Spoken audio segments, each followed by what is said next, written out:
오늘은 세계와 교회라고 하는 제안의 말씀으로 은혜를 나누고자 합니다. 우리 인간의 역사를 보자면 가치의 역전 현상, 계층의 전복 현상이 늘 있어 왔습니다. 이게 무슨 소리냐?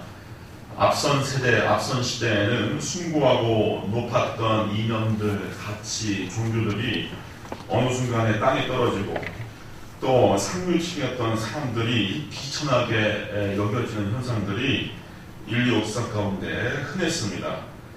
예를 들어 조선시대에는 최상층인 왕족 아래에 흔히 양반으로 부르는 사대부 계층이 있었고 그 아래에는 각종 실무를 담당하던 주인 계층이 있었습니다. 그리고 그 아래로 농사를 지어 조세를 바치는 상민이 있었고 최하층에는 노비, 광대와 함께 승려 그리고 무격이 있습니다. 무격이라고 하는 얘기를 쉽게 말씀드리자면은 박수, 남장당인 박수와 무당이 바로 무격에 해당합니다. 그런데 승려와 무격이라고 하는 신분은 원래 비천하게 여겨졌던 신분이 아닙니다. 고려시대까지 승려는 왕족 곁에서 최고의 대우를 받던 신분이었고 재정일치의 상고시대, 고조선이라든지 그 이전의 시대에는 무격은 하늘에 제사를 드리고 부족을 통솔하던 제사장 계층이었던 겁니다. 그러나 그들이 이 땅에서 선한 영향력을 발휘하지 못하니 시대가 바뀌고 또 세월이 바뀌니 그들의 숭고했던 종교적 가치와 지위와 또 그들의 계층은 땅에 떨어지고 만 것입니다. 이렇게 과거에는 존중받던 것이 훗날 비하되는 현상은 우리의 쓰는 언어 가운데서도 발견됩니다. 우리의 말, 대표적으로 치라고 하는 말입니다. 치. 근래 잘 안 씁니다. 우리 젊으신 분들은 잘 못 들을 거예요. 본래 만주와 고구려에서는 왕과 같은 존귀한 직분을 갖는 남자에게 붙여지는 칭호가 바로 이 치입니다. 그래서 고구려의 최고 관직인 망리지가 이것에 관계되어 있고 청나라 황제인 누르하치, 홍타이지에도 발견되는 말입니다. 그러나 점차 시대가 변해서 이 말은 이치, 저치, 장사치, 벼슬아치처럼 사람을 비하는 말에 쓰게 되어버렸습니다. 이러한 사실, 이러한 역사에 비추어 볼 때 저는 가끔 21세기 우리 한국 사회에서 우리 기독교와 우리 교회를 염려하지 않을 수가 없습니다. 우리 성도님들, 교단에서 학생들을 가르치는 선생님들, 또 교수님들도 꽤 계시고 또 나름대로 또 사업도 하시고 또 여러 가지 일을 이렇게 잘 하시지만 늘 자기의 직분, 자기의 직업, 자기 생애, 소명에 관계되는 염려, 뭔가 근심 이런 것들이 있지 않습니까? 교수님은 교수님대로 또 선생님은 선생님대로 어떤 교육 철학이라든지 교육 방침이라든지 교수법이라든지 이런 것에 대해서 자기 아이덴티티, 나의 삶의 숙명과 사명에 관계된 그 고민이 있지 않습니까? 저도 마찬가지. 목사로서 고민이 바로 이런 데 있는 거예요. 이미 오래전부터 우리 영광스러워할 기독교를 참 이런 말 설교하기에 참 좀 싫지만 우리 기독교는 뭐라고 부르고 있습니까? 또 목사를 뭐라고 부르고 있습니까? 그런 경우들을 우리가 사회에서 또 그 인터넷 공간에서 자주 접합니다. 그런데 이런 문제는 오늘 본문의 말씀에 의하자면 예수님이 경고한 대목입니다. 13절 이하에 보면 너희는 세상의 소금이니 소금이 만일 그 맛을 잃으면 무엇으로 짜게 하리요? 후에는 아무 쓸데없어져 다만 밖에 버려져 사람에게 밟힐 뿐이라 했습니다. 여기서 우리는 의구심이 들을 수가 있어요. 소금이 짠맛을 잃어버려? 그것이 가능한가? 가능합니다. 우리는 이 바다에서 소금을 이렇게 채취해서 먹지만 팔레스타인, 이스라엘 같은 경우는 사해 주변에 암염을 채취하는 경우가 있습니다. 근데 암염 가운데는 이 수십만 년, 수만 년 풍화작용에 의해서 여러 가지 화학적 변화와 불순물이 섞여버려갖고 맛을 잃어버리는 소금들이 있습니다. 그러면 그것을 유대인들은 어떻게 썼느냐? 눈이나 서리가 내릴 즈음에 성전을 드나드는 돌비단이나 돌바닥에 뿌려서 사람들이 미끄러져 넘어지지 않도록 하는 그런 용도로 이 암염을 빻아 썼던 겁니다. 예수님은 그런 모습을 보고서 우리 예수 믿는 사람들, 예수님의 제자들이 만약 그 맛을 잃으면 어떻게 될 것인가 라고 하는 그런 부분에 대해서 경고 내지는 예언을 했던 것입니다. 반대로 추악하고 비천해지는 그런 모습들도 사회적으로 볼 수 있지만 오히려 비천한 것들이, 낮은 것들이 높아지는 경우도 있습니다. 바로 우리 예수께서 짊어지신 십자가가 그런 겁니다. 십자가는 로마인들에 의하여 고안한 정치형의 사형도구입니다. 로마 황제의 반기를 드는 사람들을 압제하고 응징할 때 썼던 정치형 사형도구예요. 근데 이것이 당대인들에게는 지중해 연안의 모든 문화권에는 이 십자가의 이 사형은 저주와 수치의 상징이었습니다. 그래서 십자가에 달려 죽는다라고 하는 것은 특별히 유대인들에게 있어서는 레위기에 보자면은 나무에 달린 자마다 저주받는 자라고 했기 때문에 그 어떤 민족보다 유대인에게는 더욱 치욕스러운 겁니다. 그런데 자기를 하나님의 아들이라고 드러내고 자기를 메시아라고 고백했던, 시인했던 예수라고 하는 사람을 십자가에 달아서 그에게 어떤 죄패를 붙였냐면은 유대인의 왕 나사렛 예수라고 하는 죄패를 걸었거든요. 총독 빌라도가, 로마의 총독 빌라도가 예수라고 하는 인물을 들어서 유대인들을 현저하게 욕보이는 서사인 겁니다. 유대인들 까불지 마라. 너희들 민족의 수준은 바로 이 십자가에 달려 죽은 예수의 수준이다. 이렇게 비참하게 죽는 왕이 바로 너희들의 왕일 뿐이다. 이러한 정치적 코드로 하나의 심리적 선전행위를 한 겁니다. 확 눌러버리는 거죠. 로마에게 대들어 그러면 이꼴 난다. 그리고 너희들의 유대 왕의 지도자는 이런 모습이다 라고 하는 것으로 사람들 또 세상에 현저하게 욕을 보인 겁니다. 그러나 예수님은 십자가의 죽음의 권세를 깨뜨리고 부활하시고, 그리고 모든 크리스찬들은 그 이후로 십자가 달려 돌아가신 예수는 자기의 죄로 망한 것이 아니라 우리 인류의 허물과 죄악을 짊어지기 위한 대속의 죽음임을 고백하고, 십자가라고 하는 것이 지금도 유대인에게는 저주와 수치의 상징일지 모르지만 우리 그리스도인들에게는 그것이 영광스러운 하나님의 사역이요, 그것이 우리를 위한 하나님의 위대한 역사라고 하는 것을 고백하면서 우리는 모두 십자가를 사랑하고 모두 십자가를 우리가 찬양합니다. 덩달아서 세상 사람들조차도 십자가라고 하는 것을 반지에 새기고 목걸이를 만들고 귀걸이를 만들어서 장식을 하지요.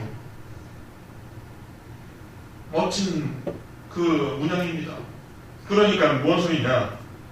그렇게 비천했던 수치의 상징인 것이 거꾸로 높아진 거예요. 문명적으로. 또 우리 기독교 안에서 예수님의 십자가는 우리의 찬양과 경배와 감사의 대상으로 승격된 것이죠. 또 우리 그리스도인이라고 하는 것이, 성경은 그리스도인이라고 하지만 영어로는 흔히 크리스천이라고 하는 말, 사실 이거 우리 예수 믿는 사람들 스스로가 붙인 칭호가 아닙니다. 바울 시대 당시에 시리아의 안티오크이라고 우리가 표현하죠. 안티오크에서 세상 사람들이 예수를 따르는 무리에게 붙인 호칭이 바로 그리스도인입니다. 오늘날 우리 예수 믿는 사람들에게 세상 사람들은 뭐라고 빈정거리면서 이야기를 합니까? 뭐라고 이름 붙이죠? 예수쟁이라고 하십니까? 예수쟁이. 예수쟁이처럼 안티옥 교회에서 세상 사람들이 안티옥 교인들에게 그렇게 비아냥거림으로 그리스도인, 크리스찬이라고 하는 명칭을 붙여준 겁니다. 하지만 억압받고 박해받는 무수한 세월 가운데 그리스도인들이 그 지중해 일어남에 생명이 되고 예수 그리스도의 복음의 전파자가 되면서 선한 영향력을 미치고 또 사랑으로 환대하고 또 모든 사람들을 섬기는 자세로 꾸준히 살아왔더니 이 크리스찬이라고 하는 말은 승격이 됐어. 승격이. 그래서 영어 사전으로 우리 성도님들이 크리스찬이라고 한 말을 찾아보면요, 기독교의 또 기독교인이라고 하는 뜻도 있지만 훌륭한, 인격적인, 침착한, 점잖은이라고 한 말도 함께 찾아볼 수 있게 된 것입니다. 제 유년기 시기에만 해도 교회라고 하는 것은 일반인들에게도 막연한 선망이 되는 곳이었습니다. 일반인에게 비춰졌을 때 착하고 성실한 사람들이 의리에 다니겠구나라고 하는 생각이 들었던 것이죠. 성탄절 즈음에 크리스마스 캐롤이 거리에 울려 퍼지는 시기가 되면은 되게 그랬어요. 막연하게 교회 한번 찾아가 보고 싶은 생각이 들기도 했습니다. 그러나 세월이 흘러 오늘날 교회를 두고서 그렇게 생각하는 사람은 많지 않은 것 같습니다. 90년대 이래 반기독교인들이 얼마나 맹렬하게 팽배하고 있습니까? 개인적으로 교회에 대해 반감을 갖는 것을 넘어서 반기독교 운동이 조직화되고 기구화가 돼서 우리의 전도행위나 선교행위를 가로막는 가로막는 경우를 우리가 흔히 보게 됩니다.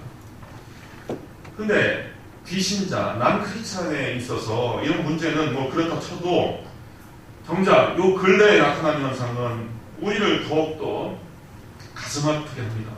이른바 가나안 교인 현상이죠. 가나안 교인 현상. 성경 지명인 가나안을 거꾸로 하면은 안 나갑니다. 안 나가. 그래서 교인 스스로가 교회를 출석을 거부하는 현상을 우리가 보게 되는데, 그런데 정작 자기 자신은 그리스도인, 크리스찬이라고 여기고 있어요. 말하자면 예수는 좋아도 교회는 싫다라고 하는 그러한 마음으로 살아가는 사람들입니다. 특히 지적으로 활동이 왕성한 20대로부터 50대 초반의 세대가 가장 많고요. 서리 입사님, 안수 입사님, 심지어 장로님과 신학교 출신자들도 많다는 거예요. 그러면 왜 교회를 나가지 않느냐? 여기에 대해서 분석을 많이 합니다. 요즘 신학자들이 분석을 많이 해요.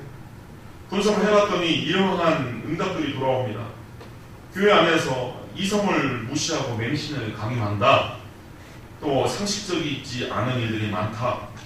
교회 안에서 사랑과 환대가 아닌 차별이 많다 등등 이유가 다양하게 쏟아집니다. 그러나 일말의 다행인 점은 그 가난한 성도들이 믿음을 포기해서가 아니라 만약에 교회가 오늘날 한국 교회가 좋은 모습을 보인다면은 7~80% 정도의 응답자가 다시 교회를 갈 것 같다라고 대답을 했다는 사실이에요. 얼마 전 제가 우리 창신학원의 관계자분으로부터 들은 이야기예요. 교원들 가운데 기독교 학원에 등용됐음에도 불구하고 교회와 교회의 비협조적이고 비협조적일 뿐만 아니라 적대적인 성원이 제법 된다는 이야기를 들었어요. 저는 몰랐습니다. 몰랐어요.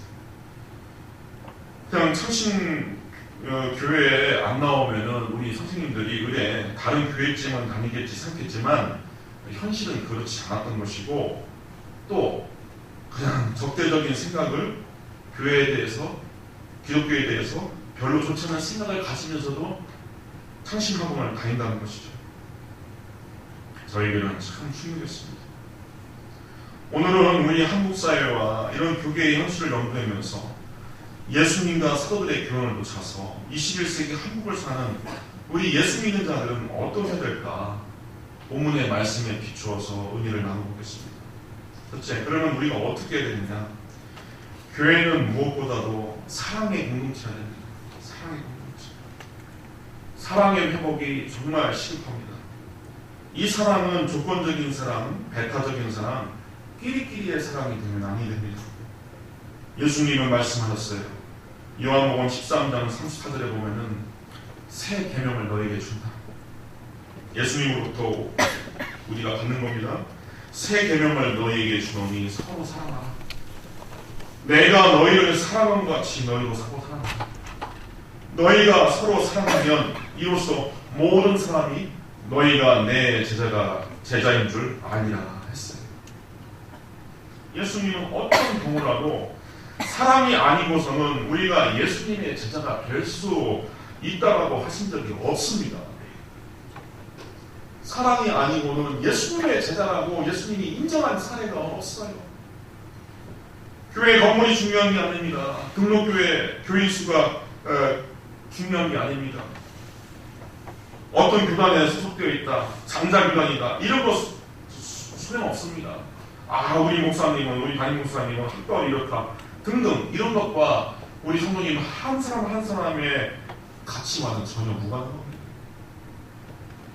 오로지 우리가 서로 사랑할 때, 또 그러한 사랑의 모습을 세상에 우리가 선보일 수 있을 때, 그때 하나님의 존재가 넌지시 세상에 증명이 되고, 그것으로 인하여서 세상 사람들이 저 사람들은 예수의 제자가 맞구나, 저 사람들은 우리랑 다르구나, 저 사람들은 하나님의 아들 딸이 맞구나, 이렇게 인정하게 된다는 겁니다. 오늘날 한국 교회를 괴롭히고 있는 또 하나의 문제는 이단 사이비의 난립과 번성입니다. 갈만한 이야기죠. 대표적으로 신천지, JMS, 하나님의 교회, 통일교 등등 이유해야 될 수도 없는 그러한 이상한 그 집단들이 난립하고 있어요.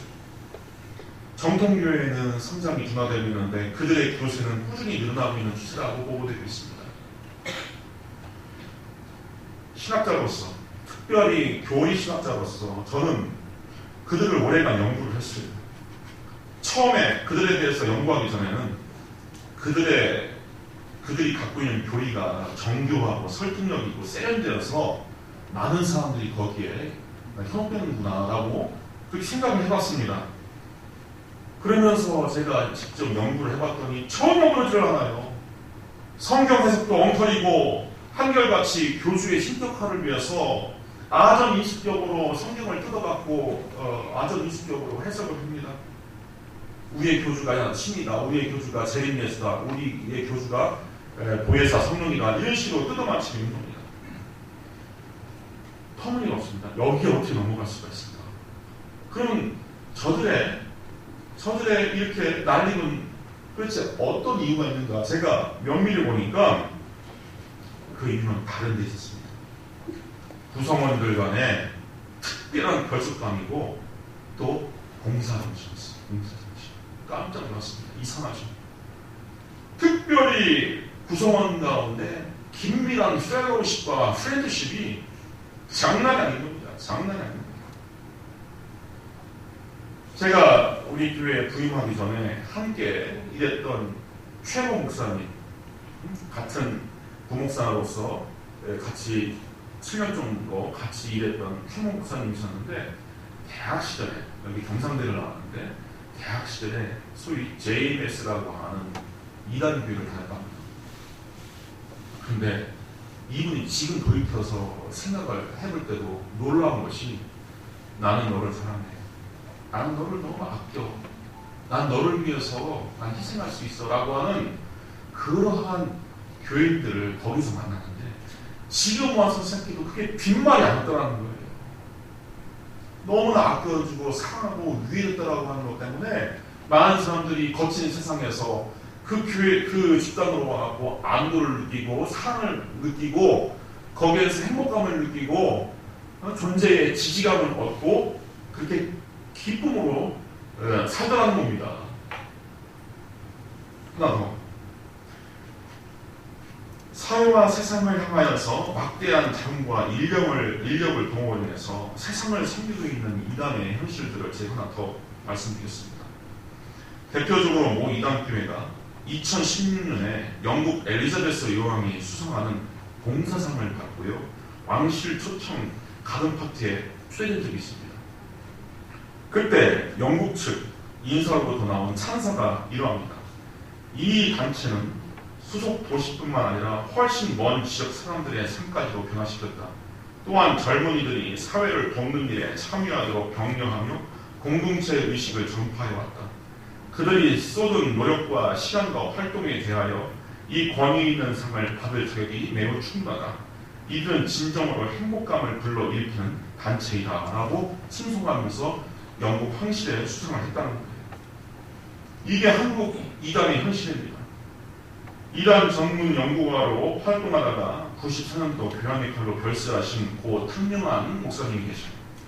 그 아드님이 계시는데 바로 옆에 김해에 있는 부산장신대에서 교회사를 가르치는 탁지한 교수님이 그 아드님이셔요. 저랑 잘 압니다. 그분이 제 앞에서 하신 말씀이 있어요. 현대 한국 교회를 보자면은 이단은 정통처럼 행하고 정통은 이단처럼 행한다. 교회사를 신학교에서 가르치는 이단 전문가의 평가가 바로 이렇습니다. 이단은 희한하게 정통처럼 행하고 정통은 이단처럼 행한다라고 하는 것이 제 동료 교수님의 이 평가입니다. 두 번째, 우리 교회는 상식과 지성을 존중할 줄 아는 신앙이 상식이어야 되냐? 그럴 수 없습니다. 우리 초신자분들도 계시지만 신앙은 상식이 아닙니다. 사실 신앙은 상식이 아니에요. 상식일 수가 없습니다.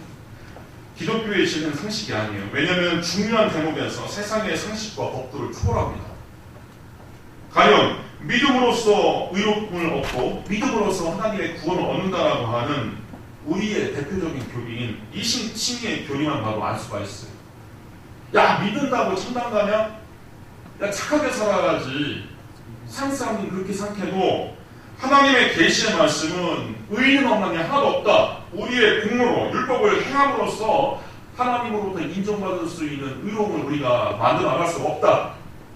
우리의 죄악과 허물을 오로지 예수께서 짊어 주시고 그 죄악과 허물을 짊어지신 예수 그리스도의 십자가의 공로와 의로 말미암아 그 공로를 믿고 예수 그리스도를 구세주로 믿는 그 믿음을 보시고 하나님께서 의롭다 하신다. 이거 세상 사람들 이해 못합니다. 하나님의 아들이 원수를 위하여서 죄인을 위하여서 자기의 뺨을 때리고 손발에 못을 박는 사람을 위하여서 죽는다는 사람, 의인이 죄인을 위하여서 헌신한다라고 하는 그 자비, 이게 어떻게 가능하나요? 세상에는 인과 응고만 있을 뿐입니다. 인과 응고.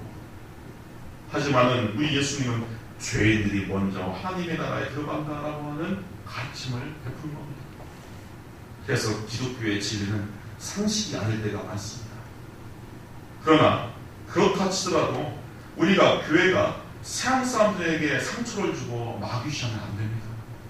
아시겠습니까? 세상 사람들에게 상처를 주고 마귀시하면 안 돼요.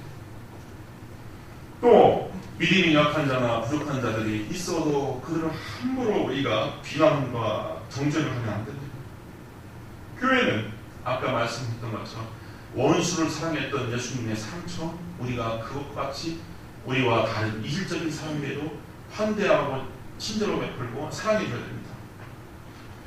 저는 올해로서 정확히 교육자 생활 20년이 되는데 그동안 교회 안에서 직간접적으로 듣고 경험한 그런 마음 아픈 일들을 열거하라면 참 밤을 새워서 말씀드릴 수가 있어요.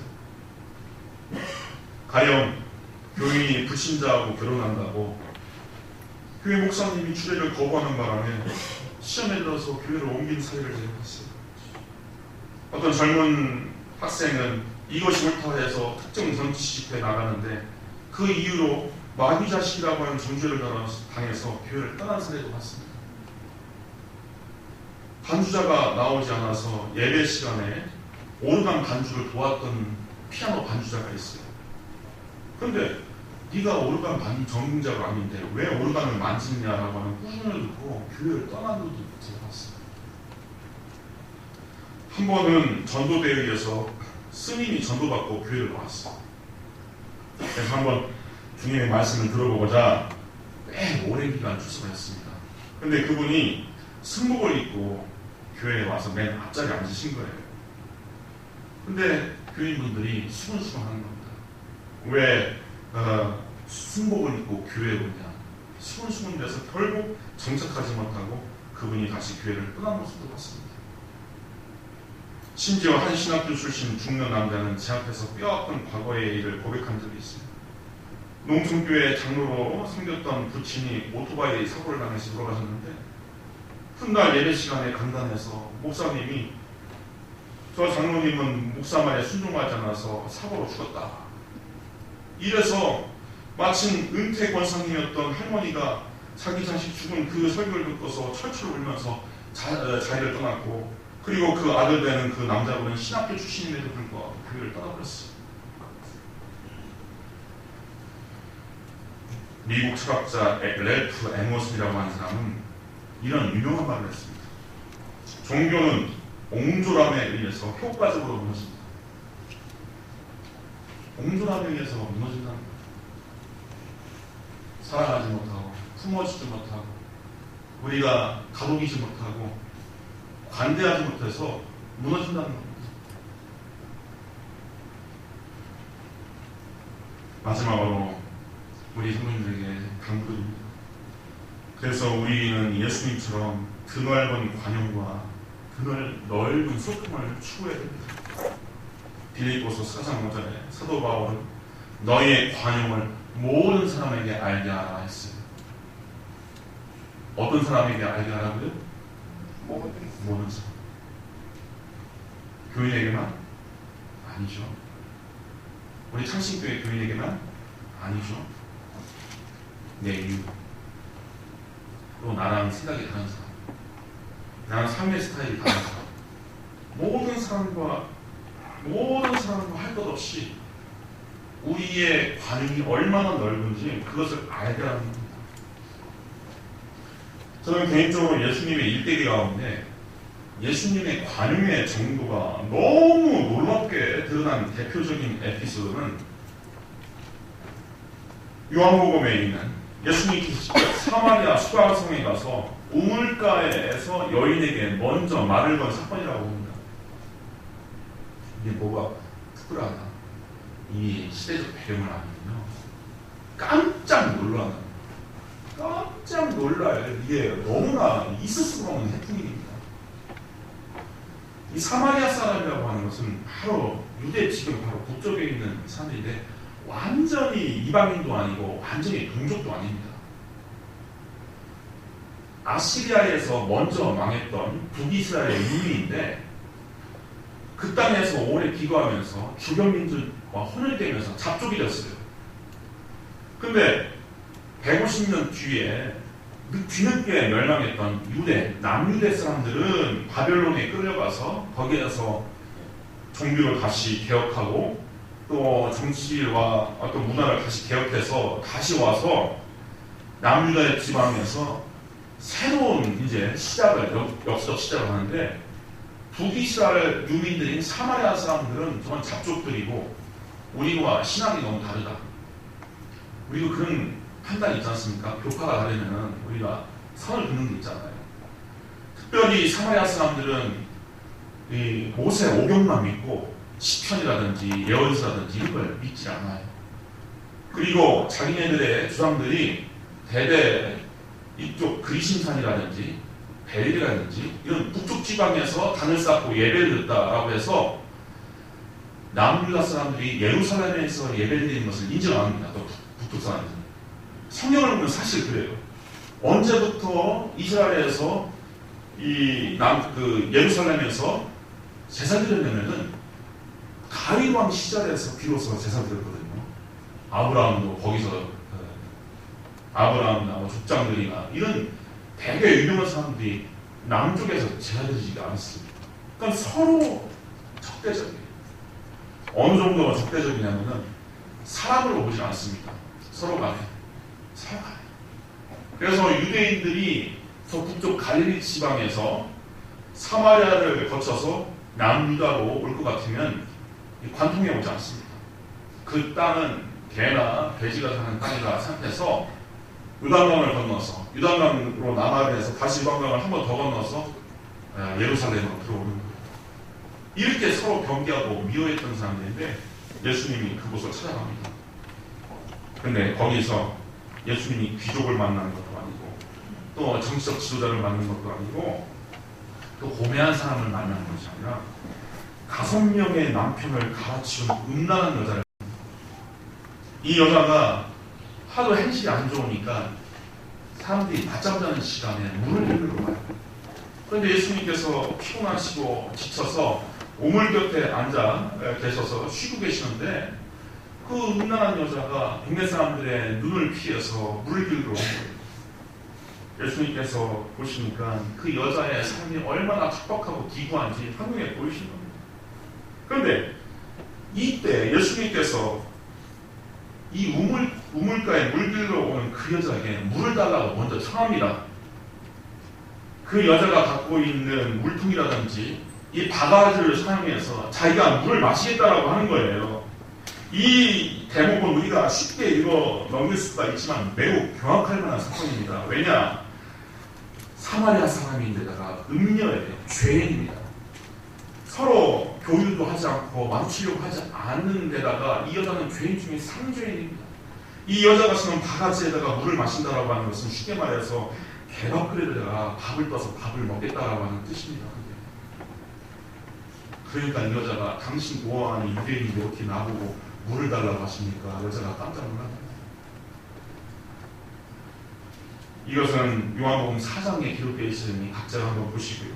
결국 이 사건으로 인하여서 그 여인은 구원자 예수님을 믿게 되었고 사마리아 땅에 예수님의 복음이 전파되는 그 단초를 열게 됩니다. 오늘날 교회가 영향력을 잃고 여러 가지 문제와 여러 가지 한계에 직면해 있는 우리 사태에 이런 현실에 어떻게 해야 주의 복음을 증거하고 어떻게 해야 주의 살아계심을 증거하고 부활을 증거할 수 있냐라고 하면 예수님이 사마리아 수가성에 보였던 이러한 관용과 친절과 사랑을 보일 때에 이제 가능해지는 겁니다. 저는 신학대학원 재학 시절 당시에 대만 장로교회 초청으로 현지 신학교에서 수업할 기회를 얻은 바가 있습니다. 틈틈이 대만 전 지역을 다니면서 직접 눈으로 보고 질문하고 배워봤던 그러한 경험들은 제 신앙관과 목회관에 지대한 영향을 미치게 되었어요. 대만에는 본래 중국계가 아닌 13개 종류의 원주민이 있습니다. 대개 하와이나 뉴질랜드, 마오리족과 같은 그러한 폴리네시아 계통의 인종들입니다. 그런데 명나라가 망했을 때 또 국민당이 망해서 중국계 유민들이 막 대거 수백만 명씩 유입될 때 중국 사람들은 이들을 고산지대로 추방하고 그들에게 고산족이라고 하는 이름을 붙여서 할애하고 멸시천대했죠. 그들이 한 대략 400~500년 동안 경험했던 피눈물 나는 역사는요, 이루 말할 수가 없습니다. 제가 설교 시간에 짧아서 말씀 못 드리겠지만, 그런데 하나님의 은혜는 이렇게 억압받는 종족들에게 참 아이러니하게 임하는 거예요. 어느 주일에는 제가 토로코족의 교회를 방문한 적이 있습니다. 예배 후에는 원주민 목사님이 마침 마을 주민의 잔치에 초대되었다고 해서 저보고 함께 가자고 제안을 한 겁니다. 그 마을 어떤 주민이 집을 새로 지어서 마을 사람들을 다 불러서 공토회에서 차양을 치고서 융숭한 접대를 합니다. 그런데 그 잔치의 상석에 목사님을 이렇게 모시는 거예요. 흔히 우리 잔치도 그렇듯이 식탁에는 고기와 술이 올려져 있고 또 여음을 즐기는 사람들이랑 이 카바레 가수를 불러다가 노래를 시키면서 이 여음을 즐기는 거예요. 한국 장로교회 신학생이 제 입장에서 전도사의 입장에서 이거는 진짜 문화적으로 어마어마한 충격이 아닐 수 없는 겁니다. 아니 목사님 왜 그런데 불려가고 카바레 가수가 짧은 옷을 입고서 그렇게 노래를 부르는데 그 앞에 앉아있는 거예요. 또 대만 장로교회 목사님은 제도 가끔 있지만 이 클래식컬라 딱 하고서 앉아있거든요. 한눈에 보여요. 목사님이라고 하는 것이. 그래서 이해가 안 돼요. 막 시험이 드는 겁니다. 그래서 제가 목사님에게 어렵게 물었어요. 집 주인이 교인입니까? 아닙니다. 가끔 출석하지만 교인은 아닙니다. 근데 왜 목사님을 상석에 모이신 겁니까? 마을 사람들은 왜 저를 그렇게 대우합니다. 그런데 목사님, 저 사람들이 목사님이 여기 앉아 계셔서 노는데 여음을 즐기는데 불편해하지 않습니까? 저는 다 저하고 친한데요. 저는 거기에서 대만 장로교회 저력과 밝은 미래를 갖고왔어요. 실제로 압제 역사 가운데 이 고산족 주민들의 복음화율은 어느 정도인지 아십니까? 80% 넘습니다. 불악 전체의 80%의 인구가 주일날 교회 갑니다. 그런데 그들을 억압했던 중국계인들은 카톨릭을 합쳐도 고작 2%가 안 돼요. 대만 교회의 복음화율이 2%가 됩니다. 하지만 이 원주민들의 복음화율은 80%가 됩니다. 오늘 본문 14절 이하를 제가 읽어드리겠습니다. 너희는 세상의 빛이라. 산 위에 있는 동네가 숨겨지지 못할 것이요 사람이 등불을 켜서 말 아래 두지 아니하고 등경용에 두나니 이러므로 집안 모든 사람에게 빛입니다. 이같이 너희의 빛이 사람 앞에 비치게 하여 그들로 너희 착한 행실을 보고 하늘에 계신 너희 아버지께 영광을 돌리거라. 우리는 산 위에 있는 동네랍니다. 세상 사람들이 훤히 바라다 수 있는 것이죠. 그렇다면 빛이요 석봉이요 등불이며 산 위의 동네인 우리가 어떻게 살았겠습니까? 너희의 착한 행실 보고 하늘에 계신 너희 아버지께 영광을 돌리게 하라 했습니다. 이렇게 예수님처럼 사람을 섬기고 사랑하고 위하는데 적극적으로 섬김의 도를 다하여 하나님께는 영광이요 우리 교회에는 새 생명의 부흥의 역사가 날마다 있기를 주님의 이름으로 축원드립니다. 기도하겠습니다. 은혜로우신 아버지 하나님 감사합니다. 이 시간 귀한 은혜의 말씀을 통하여서 빛과 소금으로서 살아가야 할 우리 교회인들 교회의 입장을 다시 살펴봤습니다. 어떤 방법이나 어떠한 프로그램이 필요치 않은 것 같습니다. 빛과 소금으로 살아가는 우리의 본질이 회복될 때 하나님께 영광이요 교회는 부흥으로 이어지고 세상은 하나님 나라의 또 번성함으로 인하여 변화될 줄로 아오니 아버지 하나님 이 일을 위하여 우리 창직교회 모든 성도님들을 사용하여 주옵소서. 예수님의 이름으로 기도합니다. 아멘.